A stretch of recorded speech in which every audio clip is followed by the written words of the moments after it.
मोक्ष प्राप्त करने के लिए अपने नेत्रों को बंद कर लीजिए। अपने शरीर का एहसास कीजिए। जो भी संवेदन मिले सुख या दुख रूप से, उसको स्वीकार करिए। कुछ भी विकल्प मत करिए।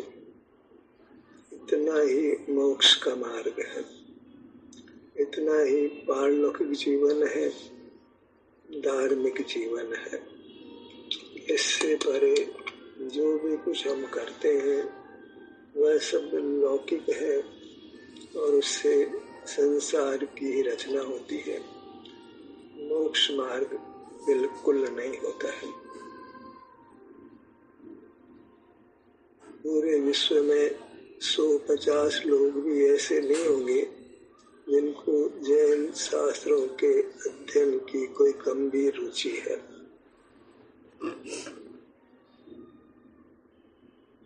इसलिए वे कुछ भी धर्म के संबंध में विचार भी नहीं करना चाहते हैं।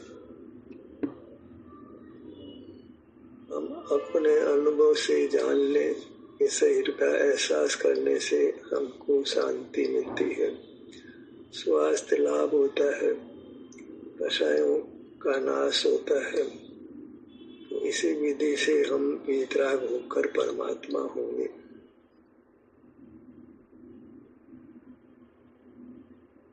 जो थोड़े से लोग गिने चुने स्वाध्याय करते हैं वे ज्ञान को जीव का स्वभाव मानते हैं और प्रकाशन को जीव का स्वभाव मानते हैं।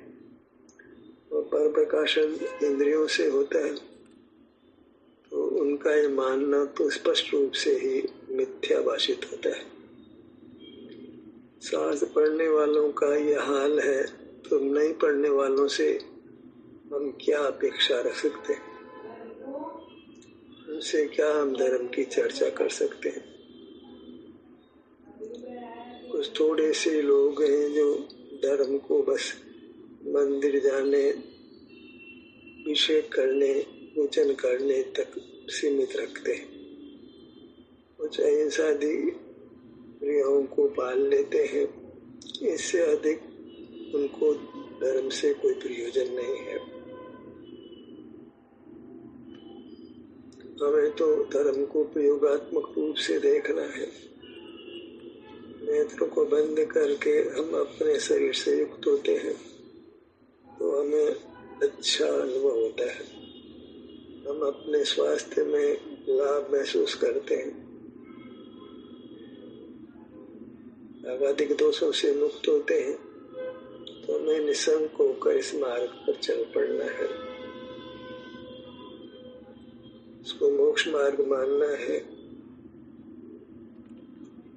जिनवाणी के विकल्पों का कोई अंत नहीं है और जो भी जिस रूप में जिनवाणी पढ़ी जा रही है तो उन लोगों से भी हम कुछ चर्चा नहीं कर सकते। जो धार्मिक क्रियाओं में ही व्यस्त हैं, दर्शन पूजन अभिषेक करने से संतुष्ट हैं, उनसे भी कुछ चर्चा करके हम लाभ नहीं ले सकते, न उनको ही कुछ लाभ पहुंचा सकते हैं। सिमट जाए, आयु थोड़ी है, फैलना नहीं है, लोक व्यवहार में नहीं पड़ना है, उस सबको लोक संज्ञा मानकर छोड़ देना है, लोक को ज्ञान में ही नहीं लेना है। अपने मूर्त के अनुभव से ही संतुष्ट रहना है। लोक व्यवहार की जो हमारी इच्छा है उसका हमने दमन करना है। लोगों से मिलने जुलने की इच्छा, दुनिया को देखने की इच्छा, इस सब को हमने दमन करना है। हम लोग देश विदेश सब देख चुके हैं। किसी को कुछ भी शरीर का एहसास करने से प्रयोजन नहीं है। बिना कुछ विकल्प किए शरीर का एहसास करें। जैसा भी अनुभव होता है उसका अनुभव कर ही संतुष्ट रहे। अब अपने आप ही सब कुछ हमें ज्ञान हो जाता है कि हमें क्या मानना है, क्या करना है। सब रास्ता भीतर से मिल जाता है, वो रास्ता ही सही होता है, क्योंकि वह रास्ता अपने अनुभव, अपने संवेदन से प्राप्त होता है, क्योंकि वही सब में ज्ञान प्राप्त करने की सच्ची विधि है। शास्त्र पढ़ने से सब में ज्ञान नहीं होता, शास्त्र सुनने, चर्चा वार्ता से भी सब में ज्ञान नहीं होता, धार्मिक क्रियाओं को पालने से भी सब में ज्ञान नहीं होता। ये सब लौकिक है, अपने अमूर्त शरीर को ही पारलौकिक संज्ञा है। पारलौकिक का अर्थ होता है उत्कृष्ट लौकिक। उत्कृष्ट लोक तो हमारा अमूर्त शरीर ही है, बाहर निकृष्ट लोक है और अपना मूर्त उत्कृष्ट लोक है। बाहर किसी की निंदा नहीं करनी है, बस बाहर के लक्ष्य से हमारी सुगति नहीं होती है, इसलिए बाह्य जगत को निकृष्ट कहा जाता है। सब कथन अपनी अपेक्षा होता है। हम सुख चाहते हैं तो सुख में जो हितकारी है वो हमारे लिए उत्कृष्ट है, और जो हितकारी नहीं है वो हमारे लिए निकृष्ट है। हमारी मूर्त तथा हम स्वयं ही स्वयं का अनुभव कर उत्तम सुख पाते हैं, स्वयं अनुभव करते हैं, स्वयं ही अनुभव में आते हैं। ऐसा हमारा कोई अद्भुत स्वरूप है। उस संबंध में कुछ भी विकल्प नहीं करना है कि सहज की स्थिति है कि मैं मेरा अनुभव करता हूँ। वहाँ अपना विस्तार, अपनी वृत्ति, सब कुछ आ जाता है। वस्तु इस प्रकार बनी है कि स्वयं स्वयं का अनुभव करे, कुछ विकल्प नहीं करे। हर को नहीं जानते हैं क्योंकि वह पराधीनता से होता है, पर में सुख नहीं है, ऐसा यथार्थ अनुभव से निर्णय कर लेते हैं तो वृत्ति अपने में होती है। फिर भी दुख होता है, वह लौकिक जनों के साथ किए गए व्यवहार से ही होता है। इसमें वास्तव में पुद्गल का इतना बड़ा हाथ नहीं है जितना लौकिक जनों का हाथ है। जो मिथ्या ज्ञान से ग्रसित हैं, उनके साथ किया गया व्यवहार ही हमको संसार में रोकता है। पुद्गल तो कुछ बोलता नहीं है, उपदेश न देता नहीं है। देश न उपदेश मिथ्या मिलता है हमारे को लौकिक जनों से, जिनको अपनी वस्तु की उपलब्धि तो नहीं हुई है, फिर भी बिना उपलब्धि के जो उनको समझ आ रही है उस समझ को वे बांटते हैं, उसका उपदेश देते हैं। जिसको जो समझ आती है वह उसका उपदेश देने लगता है। जितने मुँह उतने उपदेश होते हैं। उपदेश का विश्वास नहीं करना है। जीव प्रधानता से इस दुनिया में उपदेश से ठहराया जाता है। एक ही दुख का कारण मानिए मिथ्या उपदेश का ग्रहण, इसको हम गृहीत मिथ्यात्व कहते हैं। जन्म से माता पिता से ही मिथ्या उपदेश मिलने लग जाता है, बाहर के समाज से मिथ्या उपदेश मिलता है, विद्यालयों के गुरुओं से मिथ्या उपदेश मिलता है, जिन्होंने वेश धारण कर रखा धर्म का उनसे मिथ्या उपदेश मिलता है। सम्यक उपदेश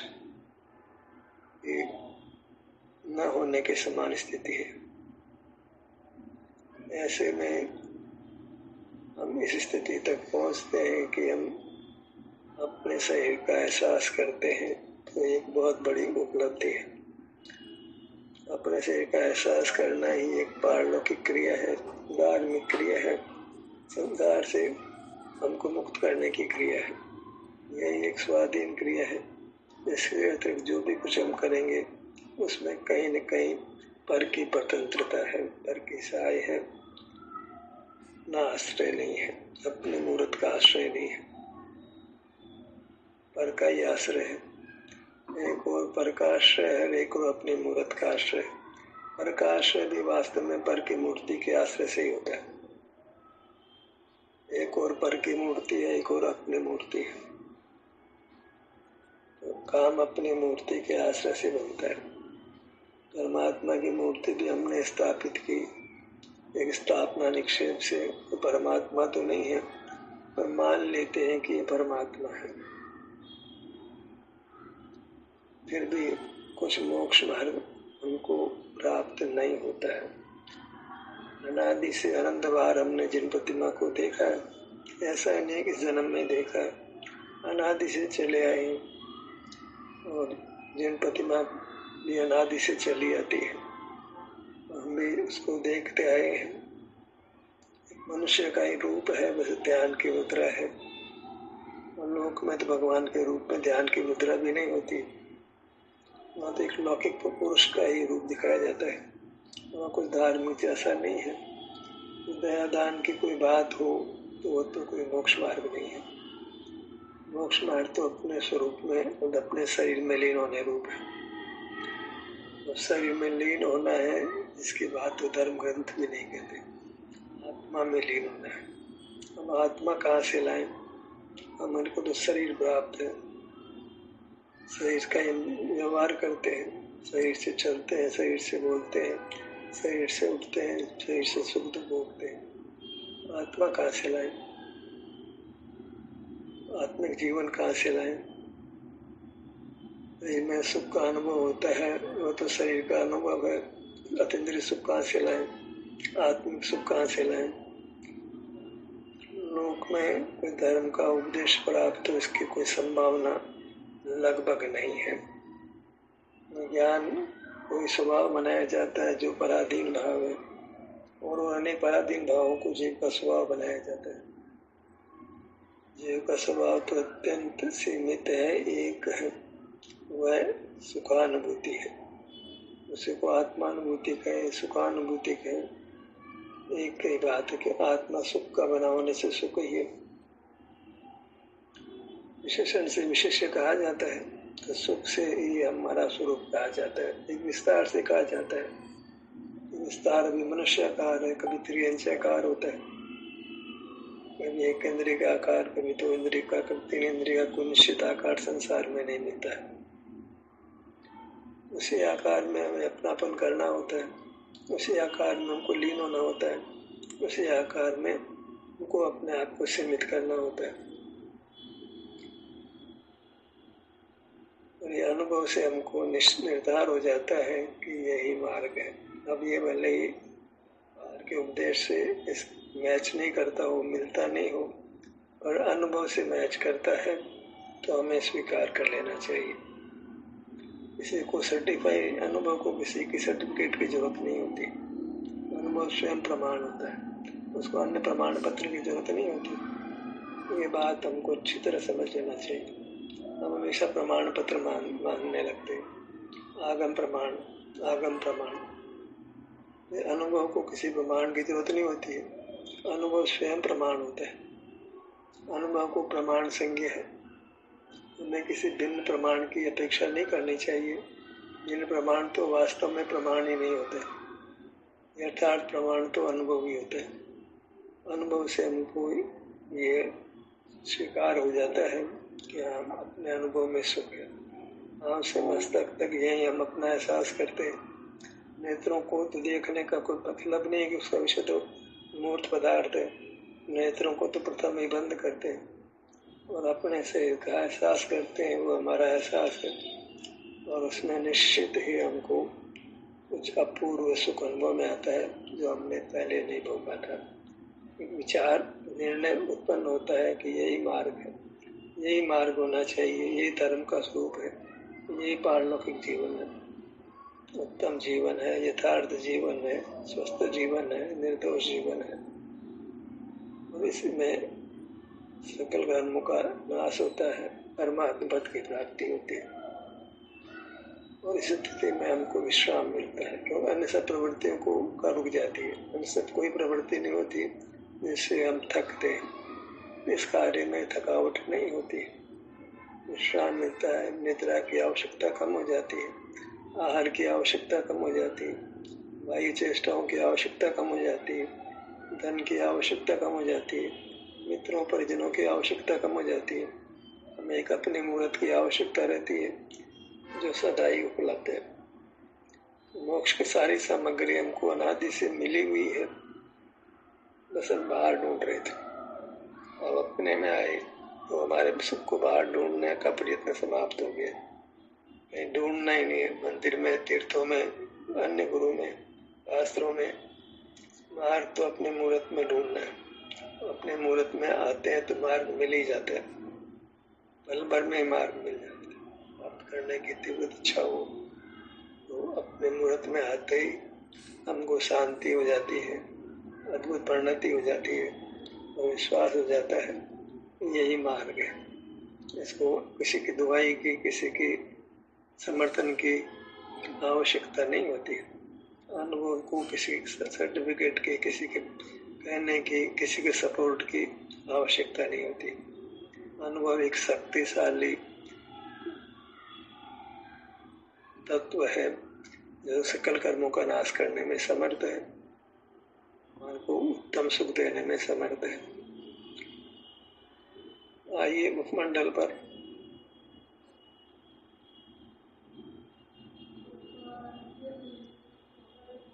ये सब करने के बाद भी यदि हमारी बाह्य क्रियाओं में कमी नहीं आती है तो समझ लीजिए कि हमने मोक्ष मार्ग को यथावत अपनाया नहीं है, क्योंकि बाह्य क्रियाएं वास्तव में मोक्ष मार्ग नहीं है। बाहर में मोक्ष मार्ग होता ही नहीं। बाहर में रहकर जो भी किया जाता है वह लौकिक है, संसार मार्ग है। मोक्ष मार्ग बिल्कुल भी नहीं है। मोक्ष मार्ग बंद इंद्रियों वाला होता है, शरीर के एहसास करने रूप होता है। तो बाह्य क्रियाओं में यदि कमी नहीं आती है, इसका मतलब ये कि हमको भी धर्म की कुछ भी प्राप्ति नहीं हुई है। इधर बड़वारी होती है, दूसरी कटौती होती है। दो घोड़ों की सवारी नहीं होती। आप आपका अनुभव करता है, अन्यत्र मिथ्या प्रयत्न एक साथ समाप्त नहीं होकर समाप्त होने लगते। उसमें कुछ भी कमी नहीं आती है। तो ये मानना चाहिए कि हमको अभी अभ्यंतर जीवन प्रारंभ ही नहीं हुआ है। अभी पारलौकिक जीवन को हमने प्रारंभ ही नहीं किया। पारलौकिक जीवन प्रारंभ करते हैं तो उतने प्रमाण में लौकिक जीवन कम हो जाता है। सिर के बात पर आइए।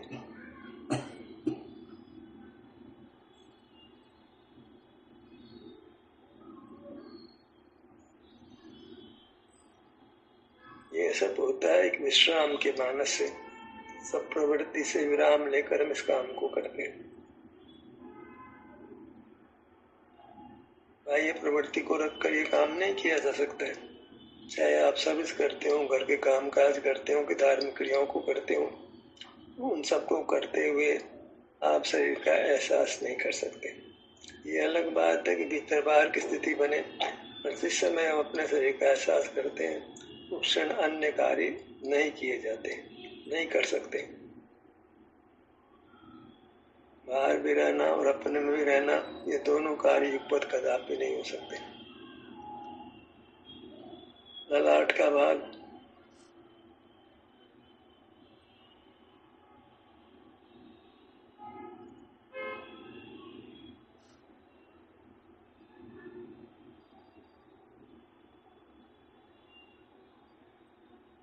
ये एक गुप्त कार्य है। अच्छा यही है कि हम इसको गुप्त ही करें, क्योंकि अन्यथा लोग तो बखोल बनाने में समर्थ है और वह समझ भी नहीं पाता है कि हम क्या कर रहे हैं। लोग की नजर में तो मानो हम आंख बंद करके सो ही रहे हैं, क्योंकि वे आंख बंद करके सोते ही हैं और काम तो आंख बंद करके करना उनको आता नहीं। ललाट का भाग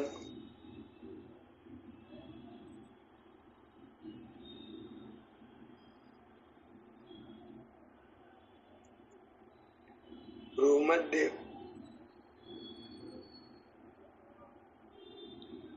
दोनों भुवों का भाग।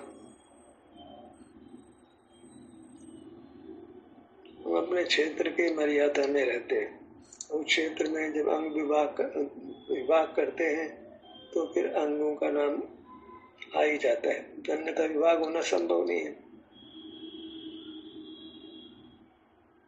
हाँ, इतना है कि हम अपना नाम स्मरण करते हैं तो फिर हमारा ये श्रद्धान हो जाता है कि पांव से मस्तक तक ये मैं हूँ, तथा भी संवेदन तो फिर भी पूरी मूर्त का एक साथ नहीं होता है। इतने पूरे विस्तार में हम फैल नहीं सकते। ना कि हम पूरा विस्तार नहीं ग्रहण करें, बड़ा विभाग ग्रहण करें तो भी संवेदन स्पष्ट नहीं होता है। स्पष्ट संवेदन के लिए आवश्यक है कि हम छोटे भाग को लक्ष्य में लें। फिर भी हम संतोष करें कि अगर यदि बाहर नहीं है तो हम अपने में हैं, और अपने में है तो उत्तम लोक में है, क्योंकि अपना क्षेत्र उत्तम लोक नाम पाता है, ये उत्तम स्थान है।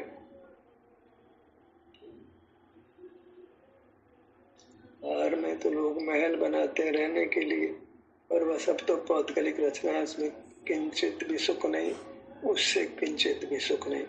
सुख केवल अपने स्वास्थ्य का होता है।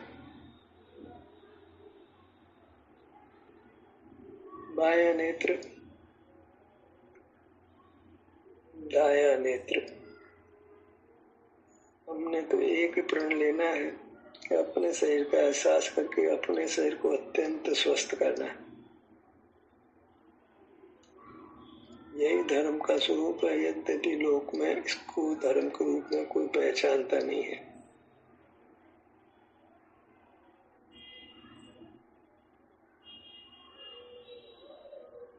बायां नेत्र, दायां नेत्र,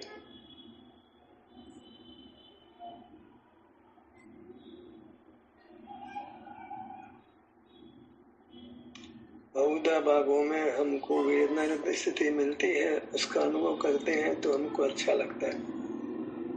जब वेदना हो तो निश्चित ही हमको अच्छा नहीं लगता है, तथापि बाहर की आकुलता से तो बचते ही है।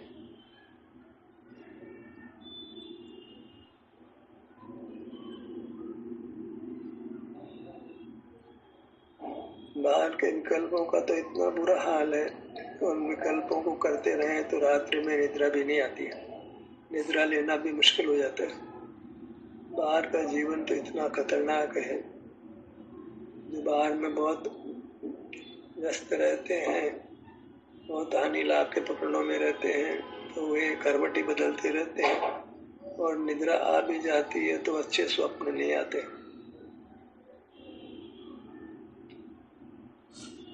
अच्छी निद्रा भी नहीं मिलती है, निद्रा में भी टूट जाते हैं, उतना फ्रेश नहीं हो पाते जितना एक स्वरूप का अनुभव करने वाला व्यक्ति निद्रा से तरोताजा होता है, उतना आम आदमी उतना तरोताजा भी नहीं हो पाते। नासिका,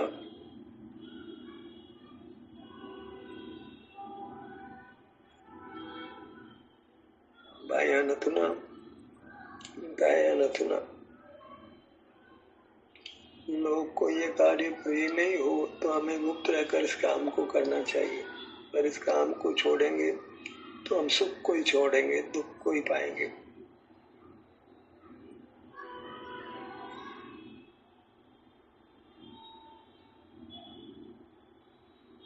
इस कार्य को करते हैं तो सहज एकांत भी हो जाता है, कारण कि इस कार्य में कोई सहयोग करने वाला नहीं होता है, तो आपको एकांत मिल ही जाता है। लोग बाह्य कार्यों में सहयोग करने को तैयार होते हैं, पर इस कार्य में सहयोग करने वाले प्राय मिलना असंभव जैसा ही है। पूरे बड़े बड़े शहर में भी आप एक दो आदमी को ढूंढना मुश्किल पाते हैं।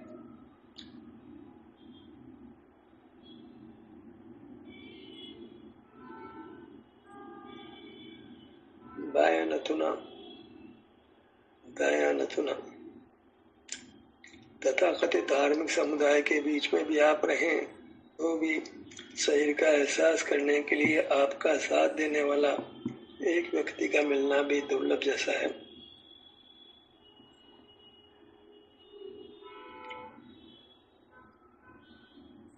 ओटों के भाग पर आइए।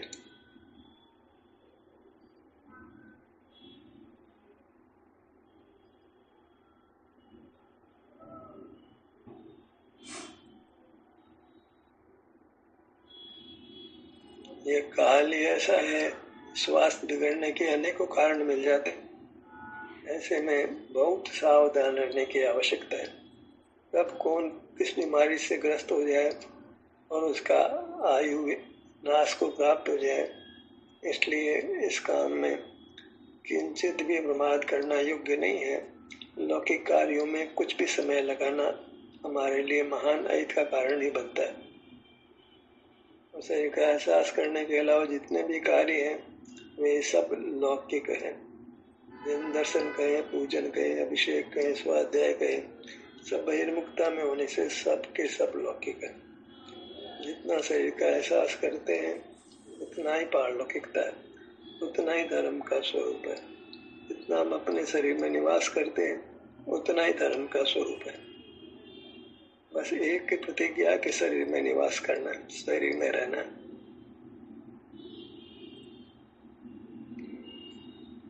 हमारे लिए शरीर ही आत्मा है, यही परमात्मा है, यही ईश्वर है, यही भगवान है, यही आनंद आता है।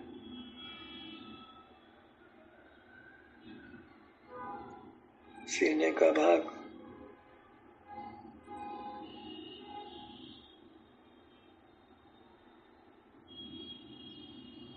पेट का भाग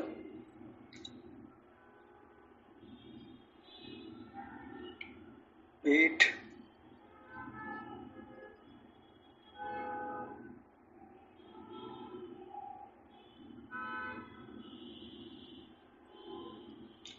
एक बार मार्ग का श्रद्धान हो जाए तो फिर मार्ग अत्यंत सरल है। कारण कि जो मोक्ष मार्ग को आश्रयभूत है वह अपना शरीर हमको पहले से अनुभूत है। कोई नई वस्तु को नहीं पाना है। जो अनादि से हमारे साथ है वही हमारे सुख का आधार है, उसी का अनुभव किया जाता है। बाई भुजा